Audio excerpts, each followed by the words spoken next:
ఉదయకాల ప్రార్థన. పరిశుద్ధుడా, ప్రేమామయుడా, కృపామయుడా, మీకు స్తోత్రాలు నాయన, స్తుతులు చెల్లిస్తున్నాము. గడిచిపోయిన రాత్రి కాలమంతను కూడా రక్షించిన దేవుడవు, కాపాడిన దేవుడవు తండ్రి. మీ రెక్కల చాటును మమ్మల్ని భద్రపరిచారు, కంటి నిండా నిదుర దయచేశారు. వందనాలు ప్రభువా. ఎస్ లార్డ్, ఈ ఉదయాన్ని చూడాలని అనేకులు అనుకున్నారు. అయినప్పటికీ వారికి లేని ధన్యత, వారికి లేని భాగ్యము మాకు మీరు అనుగ్రహించారు. మేము సజీవులంగా ఉన్నాం నాయన. అందును బట్టి మీకు కృతజ్ఞతలు, మీకే స్తోత్రాలు, మీకే వందనాలు చెల్లించుకుంటున్నాం తండ్రి. అయ్యా, ఈ రోజున మా సొంత ఆలోచనను బట్టి మేము నడవకుండా మీ చిత్తాన్ని, మీ యొక్క ఇష్టాన్ని మా జీవితంలో నెరవేర్చండి. తప్పుడు నిర్ణయాలు మేము తీసుకోనకుండా యథార్థమైన నిర్ణయాలు తీసుకునే కృప దయచేయమని, అయ్యా, మీ నామానికి మహిమ తెచ్చే విధంగా మా ప్రవర్తన, మా క్రియలు ప్రతిదీ కూడా ఉండడానికి మాకు తగిన జ్ఞానమును దయచేయమని అడుగుతున్నాం ప్రభువా.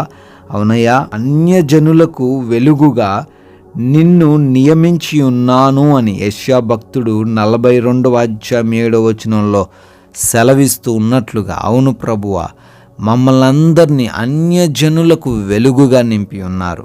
ఈ రోజున మమ్మల్ని బట్టి మీ నామం గణపరచబడాలి. మా వెలుగులో అనేక మంది దైవత్వాన్ని వారు గ్రహించాలి. మీరే నిజమైన దేవుడు అని గ్రహించాలి. మీరు మా కోసం ప్రాణం పెట్టిన దేవుడు అని గ్రహించాలి. ఆ విధంగా ఈ రోజున ఈ లోకంలో మమ్మల్ని నిలవబెట్టుకోమని ప్రార్థిస్తున్నాం ప్రభువా. ఈ ఉదయకాలంలో ఎంతమంది బిడ్డలైతే ఈ ప్రార్థనలో ఏకీభవిస్తూ ఉన్నారో వారందరిని బట్టి ప్రత్యేకంగా అడుగుతున్నాం. వారందరి జీవితాల్లో గొప్ప కార్యాలు, ఆశ్చర్య కార్యాలు జరిగించండి. ఏ విషయాన్ని బట్టి వారు ప్రార్థన చేస్తున్నారో వాటన్నిటినీ మీ చిత్తంలో వారి జీవితంలో నెరవేర్చండి నాయనా. అయ్యా, ఎంతోమంది ఈ రోజున ఏదో ఒక లోటు కలిగి ఉంటున్నారు. అనారోగ్య సమస్యలు, వ్యాధి బాధలు, ఆర్థిక ఇబ్బందులు. అయ్యా, వాటన్నిటిని తొలగించి ఈ రోజున ప్రతి బిడ్డ జీవితంలో సమృద్ధిని దయచేయమని అడుగుతున్నాం తండ్రి. అయ్యా, ఈ రోజున మా పనులను బట్టి అడుగుతున్నాం. మేము చేస్తున్నటువంటి ప్రతి పనుల్లోనూ మాకు సహాయము దయచేయండి. మేము నూరంతలుగా ఫలించే కృప దయచేయండి నాయన. అయ్యా, నూతనమైన కార్యక్రమాలు ప్రారంభిస్తున్నారు, వారందరినీ దీవించండి. ఆగిపోయిన పనుల విషయాల్లో కూడా సహాయం అనుగ్రహించండి. ఏ పని కూడా పెండింగ్ లేకుండా ముందుకు సాగడానికి కృప దయచేయండి తండ్రి. అయా, గృహములలో ఒంటరిగా ఉంటున్నారు, వారికి ఏ హాని జరగకుండా భద్రపరచమని అడుగుతున్నాం ప్రభువా. ఎస్ లార్డ్, ఈ రోజున నాయన ఎగ్జామ్స్ కోసం, ఇంటర్వ్యూస్ కోసం వెళ్తున్నారు, రిజల్ట్స్ కోసం వెయిట్ చేస్తున్నారు, సహాయం అనుగ్రహించండి. వారందరినీ తండ్రి మీరే తండ్రి మీ జ్ఞానంతో నింపండి ప్రభువా.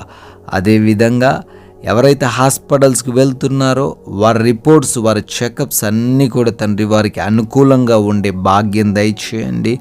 ఆపరేషన్స్, డెలివరీస్ విషయంలో కూడా సహాయం అనుగ్రహించండి.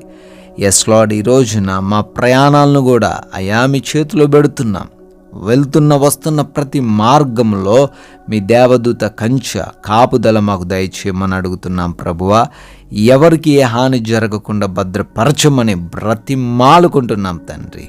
అయా, అదేవిధంగా మేము నెమ్మదితో, ప్రశాంతంగా, ఎటువంటి టెన్షన్స్ లేకుండా, మా సమయాన్ని మేము వృధా చేసుకోనకుండా అయా మీ నామాన్ని గణపరుస్తూ అనేకులకు మాదిరికరంగా జీవించే కృప, భాగ్యము మాలో ఉన్న ప్రతి బిడ్డకు మీరే అనుగ్రహించమని తండ్రి, మీ కృపను బట్టి, దయను బట్టి బర్త్డేలు, యానివర్సరీలు సెలబ్రేట్ చేసుకుంటున్న ప్రతి ఒక్కరిని దీవించండి. వారి కుటుంబాలను ఆశీర్వదించండి.